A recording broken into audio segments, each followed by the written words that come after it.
Hello दोस्तों, good morning.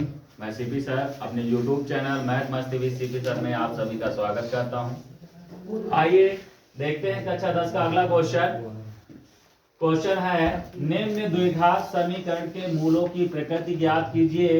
यदि मूलों का अस्तित्व हो तो उन्हें ज्ञात भी करना है। ध्यान दीजिए, इसके पिछले वीडियो में हमने आपको बताया था कि इसके फार्मूला क्या है, इसकी प्रकृति क्या होती है। आज उन्हीं पे हमें चर्चा करना है और देखते हैं। तो सबसे पहला काम जो हमारा होता है, इसको हल करना है। चलिए, पहला है हल। ठीक है, 3x² माइनस 4 √3x प्लस 4 बराबर 0। ये है। अब इसकी तुलना जो है हम इसके मानक रूप स्टैंडर्ड फॉर्म्स में करेंगे।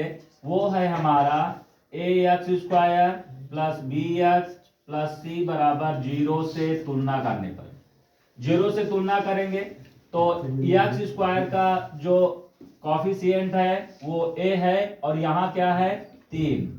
x का जो कॉफिशिएंट है वो b है और यहाँ पर है -4 √3 और c का जो c की जो वैल्यू है वो आपका आएगा 4, यानी c के प्लेस पे क्या लिखा है 4 है। अब ये आ गया। अब हमको निकालना है विविक्त कर। क्या निकालना है बेटा? विविक्त कर d बराबर b² माइनस 4ac। b का मान क्या है? -4 √3 का होल स्क्वायर माइनस 4 गुणे a का मान 3 और b का मान 4। अब यहां से 4 का 2 बार गुणा माइनस है तो माइनस माइनस प्लस 4 चौक 16 और गुणे ये कितना आ जाएगा? 3 आ जाएगा और ये 4 3 12 चौक 48। तो बेटा ये आ गया 16 3 48 माइनस 48 और ये आ गया 0। कितना आ गया? 0 आ गया। ध्यान दीजिए, इसका मतलब ये हुआ कि d की वैल्यू हमें क्या मिली? 0 मिली। अगर d की वैल्यू 0 है तो हम कहेंगे अतः मूल कैसे हमारे होंगे? मूल वास्तविक, ठीक है, वास्तविक तथा समान होंगे। वास्तविक तथा समान होंगे।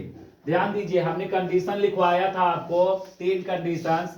जैसे पहली कंडीशन आपको था कि d ग्रेटर देन 0, 0 से बड़ा हो तो कैसा होता है? ये भिन्न भिन्न होता है। ठीक है, भिन्न भिन्न। फिर सेकंड कंडीशन d = 0 हो तो हमने आपको कंडीशंस लिखवाया था समान। कैसा लिखवाया था?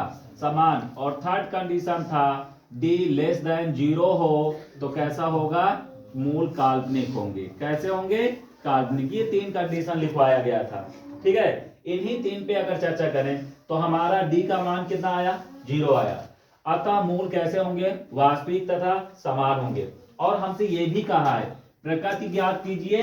यदि मूलों का अस्तित्व हो तो उन्हें ज्ञात भी करना है। यहाँ मूलों का अस्तित्व है तो इसलिए हमको क्या है? ज्ञात करना है। तो इसलिए हम कहेंगे अल्फा बराबर बीटा बराबर क्या फार्मूला है? b/2a। तो यहाँ पर ध्यान दीजिए, माइनस b का मान कितना है?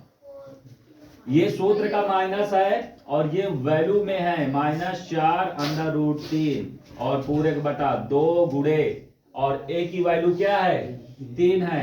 ठीक है, 3। तो ये आ गया माइनस माइनस प्लस 4 √3 बटा 2/3 या 2 गुणे 3। 2 1 के 2, 2 दूना 4, तो 2 √3 बटा 3।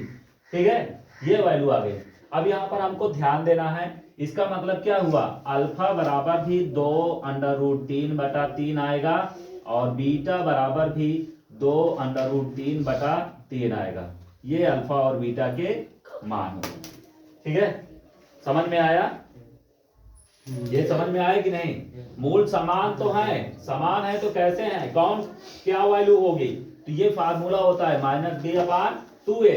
हमने यहाँ पर वैल्यू रखा और ये फाइंड करके देख लिया कि अल्फा जो होगा वो और बीटा ये दोनों बराबर हैं, तो दोनों एक ही चीज। ठीक है, यदि वीडियो पसंद आए तो लाइक एंड सब्सक्राइब जरूर करें।